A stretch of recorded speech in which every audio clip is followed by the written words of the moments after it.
जय श्री कृष्ण। नमस्कार दोस्तों, स्वागत है आप सभी का हमारे चैनल भक्ति ज्ञान में। दोस्तों, आज मैं आपको माघ शुक्ल पक्ष एकादशी जया एकादशी द्वादशी पारण के दिन द्वादशी व्रत का महत्व की कथा, तुलसी माता की कथा, भगवान गणेश जी की कहानी के साथ सुना रहा हूँ। एकादशी व्रत के बाद एकादशी पारण करते समय इन कथाओं को जरूर सुने। इनके सुनने से ही एकादशी व्रत का पूर्ण रूप से फल प्राप्त होता है। युधिष्ठिर ने कहा, भगवान, सब प्रकार के उपवासों में जो सबसे श्रेष्ठ महान फल देने वाला और कल्याण का सर्वोत्तम साधन हो, उसका वर्णन करने की कृपा कीजिए। श्री भगवान बोले, महाराज युधिष्ठिर, तुम मेरे भक्त हो। जैसे पूर्व में मैंने नारद से कहा था, वैसे ही तुम्हें बतलाता हूँ, सुनो। नरेश, जो पुरुष स्नान आदि से पवित्र होकर मेरी पंचमी के दिन भक्ति पूर्वक उपवास करता है तथा तीनों समय मेरी पूजा में संलग्न रहता है, वह संपूर्ण यज्ञों का फल पाकर मेरे परम धाम में प्रगतिष्ठित होता है।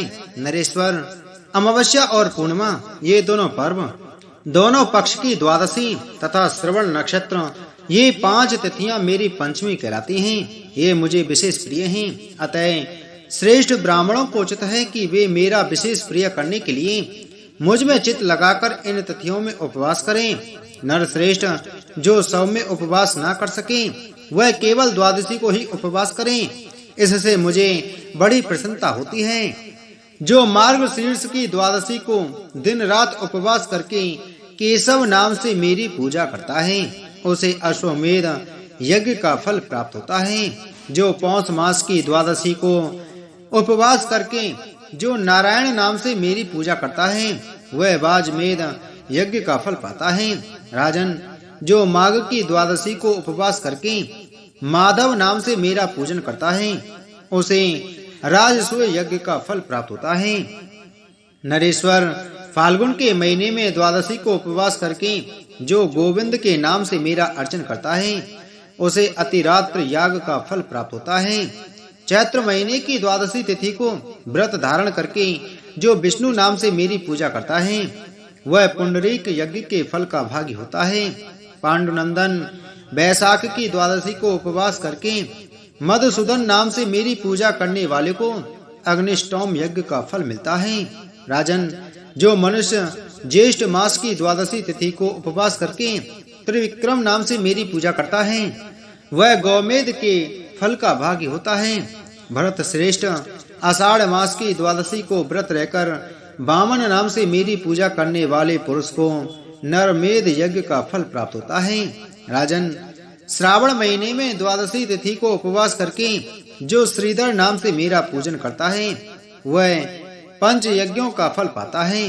नरेश्वर, भाद्रपद मास की द्वादशी तिथि को उपवास करके ऋषिकेश नाम से मेरा अर्चन करने वाले को सौत्रामणि यज्ञ का फल प्राप्त होता है। महाराज, आश्विन की द्वादशी को उपवास करके जो पद्म नाम से मेरा अर्चन करता है, उसे 1000 गोदान का फल प्राप्त होता है। राजन, कार्तिक महीने की द्वादशी तिथि को व्रत रहकर जो दामोदर नाम से मेरी पूजा करता है, उसको संपूर्ण यज्ञों का फल मिलता है।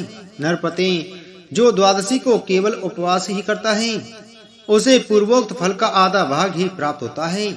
इसी प्रकार श्रावण में यदि मनुष्य भक्ति युक्त चित्त से मेरी पूजा करता है, तो वह मेरे सालोक्य मुक्ति को प्राप्त होता है। इसमें तनिक भी अनित्य विचार करने की आवश्यकता नहीं है। उपयुक्त रूप से प्रति मास आलस्य छोड़कर मेरी पूजा करते करते जब 1 साल पूरा हो जाए, तब पुनः दूसरे साल भी मासिक पूजन प्रारंभ कर दे। इस प्रकार जो मेरा भक्त मेरी आराधना में तत्पर होकर 12 वर्ष तक बिना किसी विघ्न बाधा के मेरी पूजा करता रहता है, वह मेरे स्वरूप को प्राप्त हो जाता है। राजन, जो मनुष्य द्वादशी तिथि को प्रेम पूर्वक मेरी और वेद संहिता की पूजा करता है, उसे पूर्वोक्त फलों की प्राप्ति होती है, इसमें संशय नहीं है। जो द्वादशी तिथि को मेरे लिए चंदन, पुष्प, फल, जल, पत्र अथवा मूल अर्पण करता है, उसके समान मेरा प्रिय भक्त कोई नहीं है।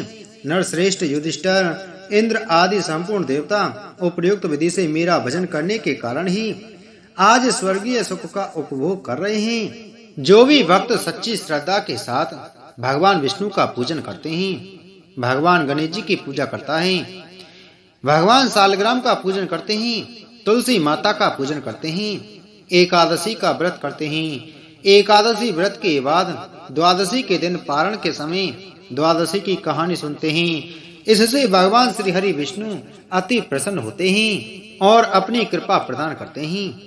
एकादशी का व्रत जो कि सभी प्रकार के पापों को नष्ट करने वाली और व्यक्ति के जब पाप नष्ट होते हैं तो उनके पुण्य का उदय हो पाता है और सभी प्रकार के सांसारिक सुखों की प्राप्ति होती है।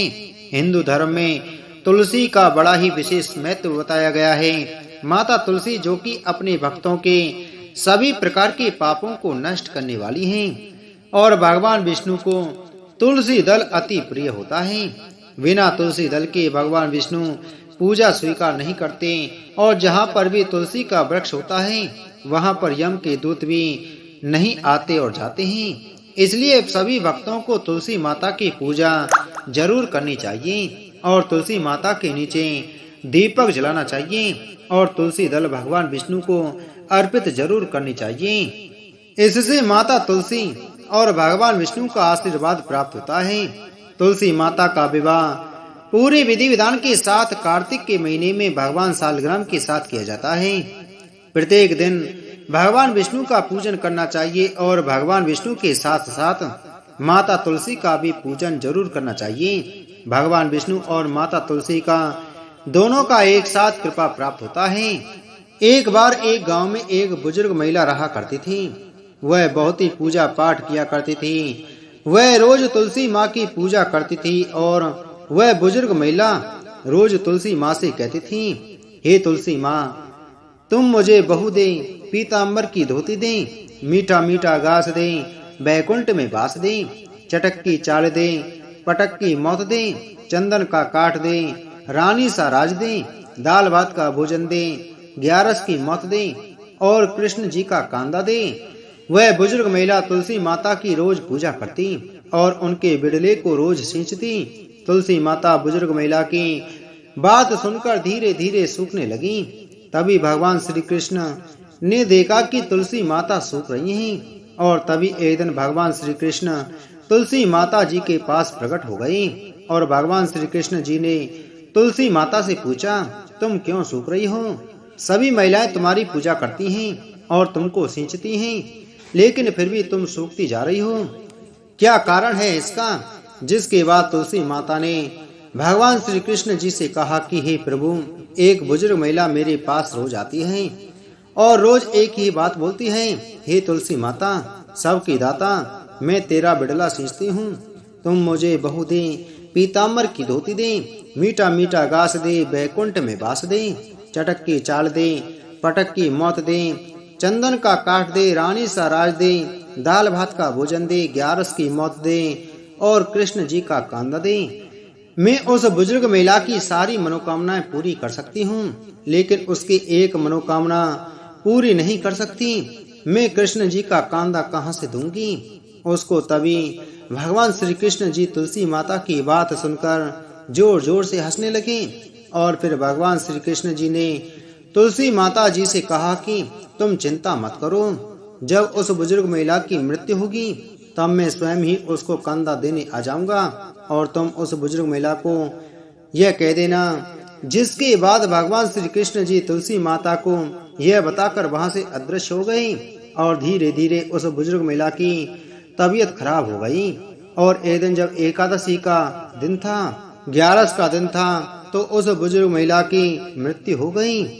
तभी कुछ बुजुर्ग महिला के आसपास रहने वाले सभी लोग आ गए और उन्होंने उस बुजुर्ग महिला की अंतिम संस्कार के लिए उसको जैसे ही उठाया तो वह बुजुर्ग महिला वहां पर किसी भी व्यक्ति से नहीं उठी। तभी वहां पर अचानक से एक बच्चा आया और सभी से कहने लगा कि मैं इस बुजुर्ग महिला के कान में कुछ कहूंगा जिससे यह बुजुर्ग महिला हल्की हो जाएगी और आप सभी लोग इनको आराम से उठा सकोगे। यह सुनकर सभी लोग बहुत ही आश्चर्यचकित हो गए और कहने लगे ऐसा कैसे हो सकता है। और सभी लोगों ने उस बच्चे को बालक समझकर वहां से भगा दिया। लेकिन वहां पर उपस्थित एक बुजुर्ग आदमी ने उस बच्चे से कहा कि जाओ, तुम्हें जो कुछ कहना है वह कह लो।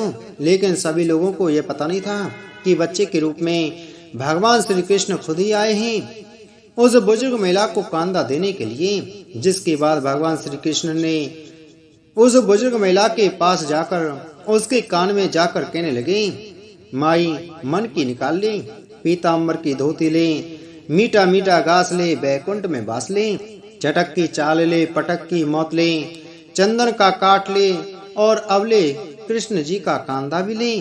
भगवान श्री कृष्ण के इतना बोलते ही उस बुजुर्ग महिला के आरती हल्की हो गई और फिर भगवान श्री कृष्ण ने सभी लोगों के साथ मिलकर उस दिन महिला को कांदा दिया और उस बुजुर्ग महिला का अंतिम संस्कार बहुत अच्छे से कराया। जिसके बाद उस बुजुर्ग महिला को भगवान श्री कृष्ण के पास मोक्ष प्राप्त हो गया और उस बुजुर्ग महिला को स्वर्ग की प्राप्ति हो गई। तुलसी में माता लक्ष्मी जी का वास होता है। तुलसी जी का पेड़ लगाने से घर में सुख शांति और समृद्धि बनी रहती है और तुलसी जी की पूजा करने से मोक्ष की प्राप्ति होती है। एक गांव में सुरेश और उमेश दो कुबड़े साथ साथ रहते थे। सुरेश बहुत धनी और उमेश बहुत गरीब था। दोनों में गहरी मित्रता थी तथा दोनों ही गणेश जी के परम भक्त थे। एक दिन उमेश ने सुरेश से कहा, मैं तुम पर बोझ बनकर नहीं रहना चाहता हूँ। तब सुरेश ने कहा, ऐसा करो, तुम मेरे काम में हाथ बटा दिया करो।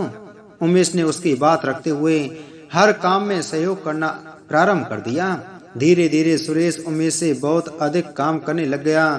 वह अपमान भी करने लग गया, व्यवहार भी रूखा हो गया। एक दिन दुखी होकर उमेश वन में चला गया।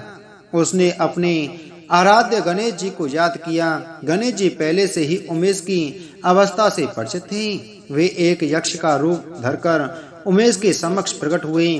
उस पर दया कर उन्होंने उसे एक सोने के सिक्कों से भरी थैली दी और कहा, यदि सदैव अच्छा आचरण करोगे तो तुमको इस थैली से हर आवश्यकता के समय सिक्के मिलते रहेंगे। यह कहते हुए उसकी पीठ पर हाथ फेरा। इससे उसकी कुबड़ गायब हो गई। जब उमेश घर गया तो उसने सारी बात सुरेश को भी बता दी।